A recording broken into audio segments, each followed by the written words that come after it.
നമസ്കാരം. 62 ലക്ഷത്തോളം ആളുകൾക്ക് ലഭിക്കുന്ന സംസ്ഥാനത്തെ ഏറ്റവും വലിയ സാമ്പത്തിക ധനസഹായമായിട്ടുള്ള സാമൂഹ്യ സുരക്ഷാ ക്ഷേമ പെൻഷൻ്റെ ഫെബ്രുവരി മാസത്തിലെ ഏറ്റവും പ്രധാനപ്പെട്ട അറിയിപ്പുകളാണ് ഇപ്പോൾ പുറത്തു വന്നിരിക്കുന്നത്. അതാണ് ഈ വീഡിയോ വഴി നിങ്ങളുമായിട്ട് ഷെയർ ചെയ്യുന്നത്.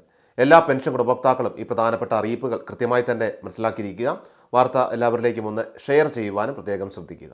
നമുക്ക് കുടിശ്ശിക 3 ഗഡുക്കളാണ് ഇനി സർക്കാർ വിതരണം ചെയ്യുമെന്ന് ഇപ്പോൾ അറിയിച്ചിരിക്കുന്നത്. 4800 രൂപയാണ് 1600-ന് 3 ഗഡുക്കളായിട്ട് നമുക്ക് കുടിശ്ശിക വന്നിട്ടുള്ളത്. ആ കുടിശ്ശിക കൂടി നൽകുന്ന കാര്യത്തിലും സർക്കാർ ഇപ്പോൾ പ്രധാനപ്പെട്ട അറിയിപ്പുകൾ നൽകി കഴിഞ്ഞിരിക്കുകയാണ്.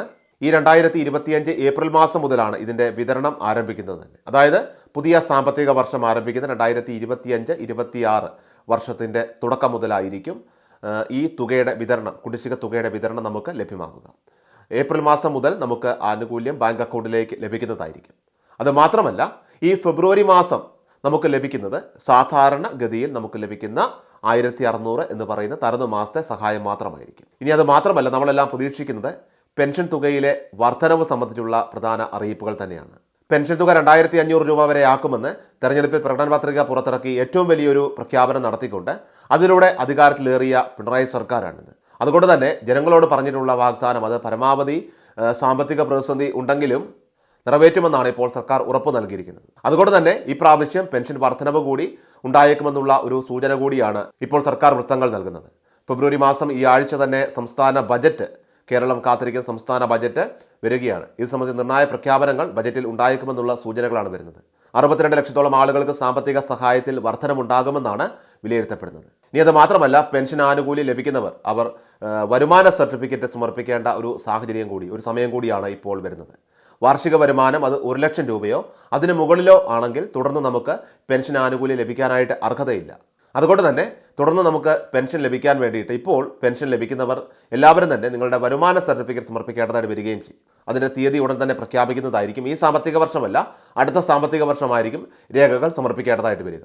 അതായത് ഏകദേശം 2025 ഏപ്രിൽ മാസത്തിന് ശേഷമായിരിക്കും വരുമാന സർട്ടിഫിക്കറ്റ് ഹാജരാക്കാനുള്ള നിർദ്ദേശം സർക്കാരിൻ്റെ ഭാഗത്തുനിന്ന് നമുക്ക് ലഭ്യമാവുക. എന്നാൽ ഇപ്പോൾ ഈ നിമിഷം നമ്മൾ വരുമാന സർട്ടിഫിക്കറ്റ് സമർപ്പിക്കേണ്ട ആവശ്യമില്ല. വരുമാന സർട്ടിഫിക്കറ്റ് സമർപ്പിക്കുമ്പോൾ ശ്രദ്ധിക്കേണ്ടതായിട്ടുള്ളത്, സർക്കാർ പറഞ്ഞിട്ടുള്ളതനുസരിച്ച് വിവാഹിതരായിട്ടുള്ള മക്കളുടേത് ഒഴികെയുള്ള ബാക്കി എല്ലാ വരുമാന സ്രോതസ്സുകളിൽ നിന്നും, പ്രധാനമായിട്ടും വിവാഹിതരല്ലാത്ത മക്കൾ ഉൾപ്പെടെ അവരുടെ എല്ലാം വരുമാനം കൃത്യമായിട്ട് ഇതിൽ പ്രസ്താവിച്ചിരിക്കണം എന്നതാണ്. അങ്ങനെയാണ് വാർഷിക വരുമാന സർട്ടിഫിക്കറ്റ് ഹാജരാക്കേണ്ടതായിട്ടുള്ളത്. അങ്ങനെ വരുമ്പോൾ പലരും ഇനി സാമൂഹ്യ സുരക്ഷാ പെൻഷൻ പദ്ധതിയിൽ നിന്നും പുറത്താകുന്ന ഒരു സാഹചര്യം ഉണ്ടാകും. എന്ന് മാത്രമല്ല, വിവിധ മേഖലകളിൽ നിന്ന് 1 ലക്ഷം രൂപ എന്നുള്ള ആ ഒരു പരിധി അത് ഉയർത്തണമെന്നുള്ള നിർദ്ദേശവും ഇപ്പോൾ സർക്കാരിലേക്ക് വരുന്നുണ്ടെങ്കിലും സർക്കാർ അത് ഇതുവരെ പരിഗണിച്ചിട്ടില്ല. സാമ്പത്തികം കുറഞ്ഞവർക്ക് ലഭിക്കുന്ന ഒരു ധനസഹായമായിട്ട് പെൻഷൻ പദ്ധതിയെ മാറ്റുന്നതിന് വേണ്ടിയുള്ള ശ്രമങ്ങളാണ് സർക്കാർ ഇപ്പോൾ ആലോചിച്ചുകൊണ്ടിരിക്കുന്നത്. അതായത് BPL, AY എന്നീ വിഭാഗങ്ങളിലൊക്കെ ഉൾപ്പെടുന്ന ആളുകൾക്ക്, അത്തരം ആളുകളിലേക്ക് പെൻഷൻ ചുരുങ്ങുന്ന ഒരു സ്ഥിതി അത് വളരെ വൈകാതെ തന്നെ സംസ്ഥാനത്ത് ഉണ്ടാകുമെന്നുള്ള സൂചന ഈ സമയത്ത് വരുന്നുണ്ട്. ഇനി അത് മാത്രമല്ല, ഇപ്പോൾ പെൻഷൻ ലഭിച്ചുകൊണ്ടിരിക്കുന്നവർ, പ്രത്യേകിച്ചും സ്ത്രീ ഗുണഭോക്താക്കൾ, നിങ്ങൾ ശ്രദ്ധിക്കുക, സ്ത്രീ ഗുണഭോക്താക്കൾക്ക് നോൺ റീമാരേജ് സർട്ടിഫിക്കറ്റ് ഇപ്പോൾ ഹാജരാക്കേണ്ട സമയമാണ്. എന്നാൽ 60 വയസ്സിന് മുകളിൽ പ്രായമുള്ളവർ ഇത് ഹാജരാക്കേണ്ട ആവശ്യമില്ല. വിധവാ പെൻഷൻ വാങ്ങുന്നവർ, അതുപോലെ തന്നെ അവിവാഹിത പെൻഷൻ സ്കീമിലൊക്കെ ആനുകൂല്യം വാങ്ങുന്നവർ, അങ്ങനെയുള്ളവരൊക്കെ തന്നെ നോൺ റീമാരേജ് സർട്ടിഫിക്കറ്റ് ഹാജരാക്കേണ്ടതായിട്ടുണ്ട്. ആധാറിൻ്റെ കോപ്പി കൂടി ചേർത്ത് വേണം ഇത് പഞ്ചായത്തിൽ അല്ലെങ്കിൽ നമ്മുടെ തദ്ദേശ സ്വയംഭരണ സ്ഥാപനങ്ങളിൽ നേരിട്ട് നമ്മളെത്തി ഹാജരാക്കാനായിട്ട്. ഇതിനായിട്ടുള്ള അപേക്ഷ വെക്കേണ്ടത് ഓൺലൈൻ സർവീസ് സെൻ്ററുകൾ മുഖേനയാണ്.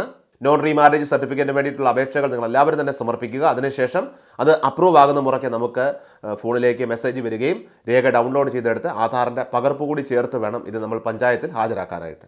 അങ്ങനെ ആനുകൂല്യങ്ങൾ മുടങ്ങാതിരിക്കുന്നതിന് വേണ്ടിയിട്ട് ഇക്കാര്യങ്ങളൊക്കെ തന്നെ എല്ലാ പെൻഷൻ ഉപഭോക്താക്കളും ശ്രദ്ധിക്കേണ്ടതാണ്. ഫെബ്രുവരി മാസത്തിലെ പെൻഷൻ വിതരണം സംബന്ധിച്ച വളരെ പ്രധാനപ്പെട്ട കുറച്ച് അറിയിപ്പുകളാണ് ഈ വീഡിയോ വഴി ഷെയർ ചെയ്തത്. വിവിധ അറിയിപ്പുകൾ കൃത്യമായി ലഭിക്കുവാൻ ചാനൽ സബ്സ്ക്രൈബ് ചെയ്യുക, ഫോളോ ചെയ്യുക. ഈ വാർത്ത പരമാവധി ആളുകളിലേക്ക്, നിങ്ങളുടെ സുഹൃത്തുക്കളിലേക്ക് എല്ലാം തന്നെ ഇപ്പോൾ ഷെയർ ചെയ്യുക. കൃഷൽ മീഡിയ എല്ലാ ദിവസവും വാർത്തകളും അറിയിപ്പുകളും ലഭിക്കുന്നതിനായി ചാനൽ സബ്സ്ക്രൈബ് ചെയ്യുക. വീഡിയോയുടെ നോട്ടിഫിക്കേഷൻ ഉടൻ ലഭിക്കുന്നതിനായി ബെല്ലൈക്കൺ അമർത്തുക.